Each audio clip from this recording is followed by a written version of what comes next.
right, welcome back. We are in May. This is week 3, and we are, we are going into Fair Lady Weaves the Shuttle. We're finishing up on that. Now, we did a few drills with Fair Lady Weaves the Shuttle. In this one, we're looking at the kicking. Okay, so in the previous drills, I spoke about the spinal wave and how, in a way, the hands grow out from the spinal movement. So right here, because the spinal wave is opening, the hands move out, and then the palms open towards the outside. That's when the kick comes. You want to try to kick without rising up so much because you uproot yourself. You want to kind of move forward rather than up. And the Tai Chi kick, it comes kind of like a scoop, comes up like a scoop. So it kind of scoops up like that and then pulls back.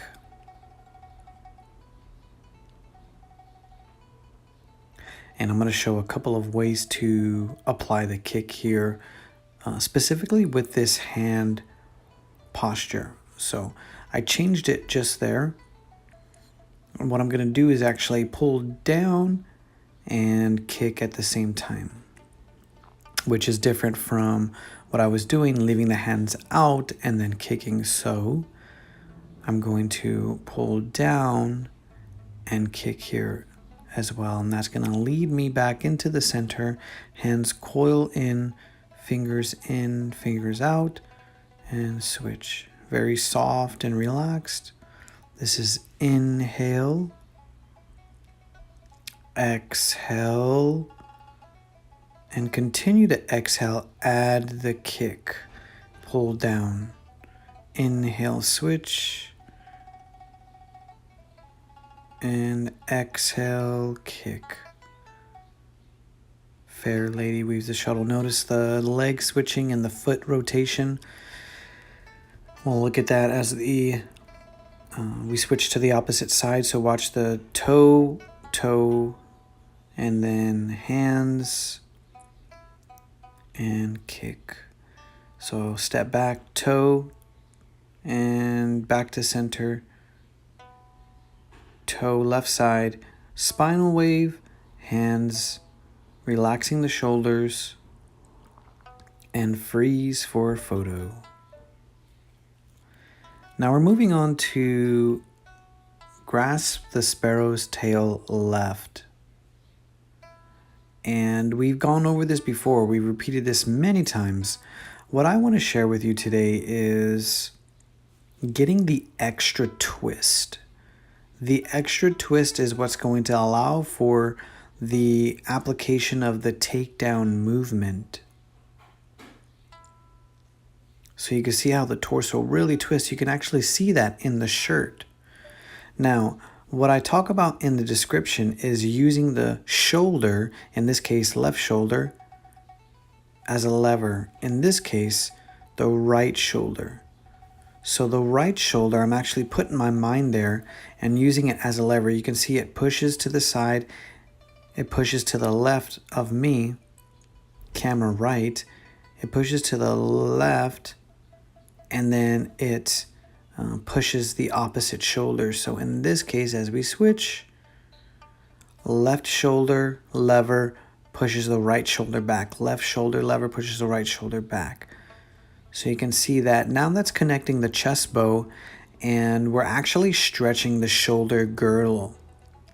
You can actually use the muscles, the lats, and also the shoulder scapula to push. So I hope that helps. That allows you to complete the takedown and go deeper with the elbow into the opponent's chest, allowing for the takedown. Okay. Going into another familiar drill here, familiar posture, Dampian. That is single whip. Now, what we're doing here is looking a little bit at the medical Qigong aspect of single whip, in that I'm twisting as far as I can the torso. And what this is doing is stretching the lower back, stretching the abdominals, obliques as well, and consequently also pulling, stretching the organs inside. So we're actually getting an organ massage here. As we twist and pull, the organs inside are also twisting and pulling. And then as we come to the center, the organs come back to the original position, obliques and abdominals as well, and this creates the circulation, the stimulation, and the massage component, which will then facilitate the flow of blood and energy.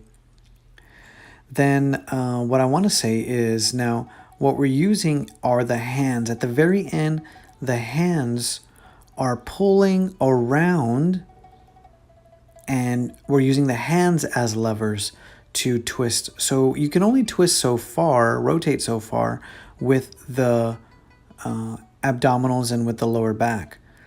Now, when you have the hands reached out, you can actually use the hands as levers to then pull upon the midsection. So that's why the hands are out, using the hands to stretch even more here. So I'm using that posture, that opportunity to twist further, to rotate farther, and stretch the midsection even more. And I'm just flipping, turning, and here I'm finishing with the single whip posture. And we're moving on to snake creeps down. We're looking here at the front hand of snake creeps down. And actually, this is the most important upper body aspect of snake creeps down. Little bug there. So the snake creeps down is actually a yin coil. Yin coil catching the hand. Now in Tai Chi, martial defense, you actually catch the opponent's strike or push and attach to it. Rather than blocking it or deflecting it, you attach and actually absorb and redirect. So you attach and absorb and redirect. So this inward motion is actually absorbing of the opponent's inward or their outward movement. You want to use caution because you're pulling in. You don't want to pull directly into your center. You want to pull and then redirect to the side, either left or right side. And so that is what the snake creeps down coil is all about. So when we add the leg motion, you see how this hand continues and almost touches the ground, actually hovers, 5 inches above the ground. So we're repeating and now creating this Qigong drill, alternating both sides. You'll find that because you've done the left side so much, the right might seem a little bit unfamiliar, which is great exercise for the brain.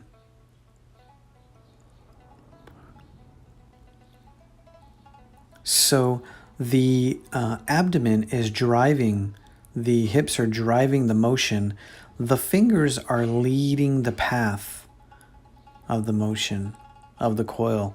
And from this angle, you can actually see how I'm directing the energy away from my center and out to the side of the shoulders.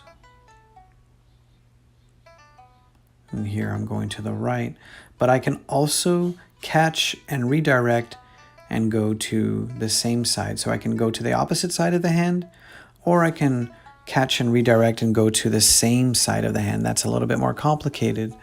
With a partner and with Tai Chi Na and Tai Chi attaching drills, you can actually gain a feeling for this technique. It requires a really good timing and feeling, and it takes a while. I still have not mastered this at all. So you can see, if you can see there, I'm actually deflecting to the same side. Right side deflecting to the right. Left side deflecting, redirecting to the left. Redirecting to the right. Coiling, redirecting to the left there. And you can see how I'm using my chest bow and spine bow. Now we're looking at the lower body of the snake creeps down posture. So there's the coil. This typically is what snake creeps down looks like, right? There's that coil we were just doing. And you can see there's a larger motion now that's happening with the coil because the legs are now involved and they are moving the center line, the body forward and backward. So as the body moves backward, so does the hand, and so does that coil moves backward and forward. Right? And in the description, I talk about how you're pushing forward and backward on the feet, from the feet onto the earth. And this energy is directed upward and allowing you to move forward and move back in this Tame the Tiger stance and mountain climbing stance. So we're switching Tame the Tiger stance and mountain climbing stance. Notice the heel rotation. Notice the fingers leading the path.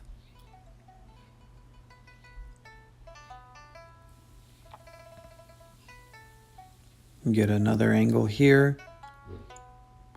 Reaching forward, which is really what the legs are driving. Legs are driving forward, coiling, sinking, dropping. Hand just makes a nice ellipse. All right, so very strenuous, could be strenuous on the legs and joints. You want to use caution and build up, slowly drop down. And great exercise for opening the pelvic floor, opening the quad, stretching the hamstrings, and stretching the hip flexors as well. So all around great drill here for strengthening flexibility, relaxation, softness, quad, and then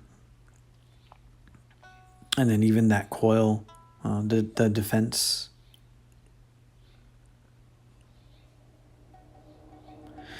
And now we're moving into a walking drill for Golden Rooster stands on one leg. All right, so this is a good drill to do in conjunction with the previous drill because this one is a little bit easier on the legs. This is just a little bit more focused on the balance.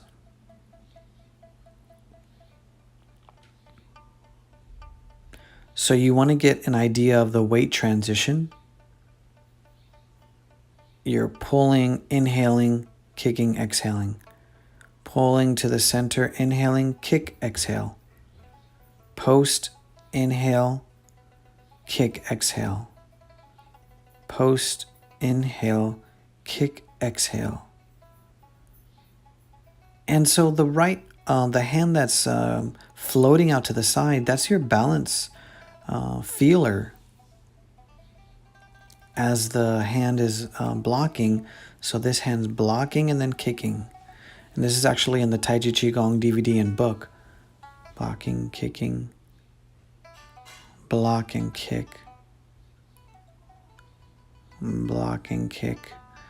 All right, so I mentioned also in the description, if you want, you can hold your knee up, you can hold the posture up and time that. You can hold the kick up and time that. You can slow down the pace of each step, time that as well.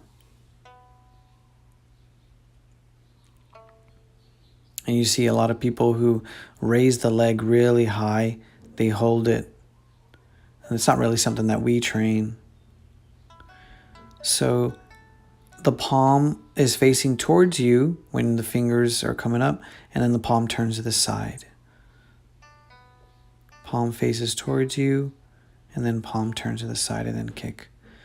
That's it for this week, guys. Hope you enjoyed. I'm going to see you next week for, we'll complete May in the Tai Chi Chuan calendar series.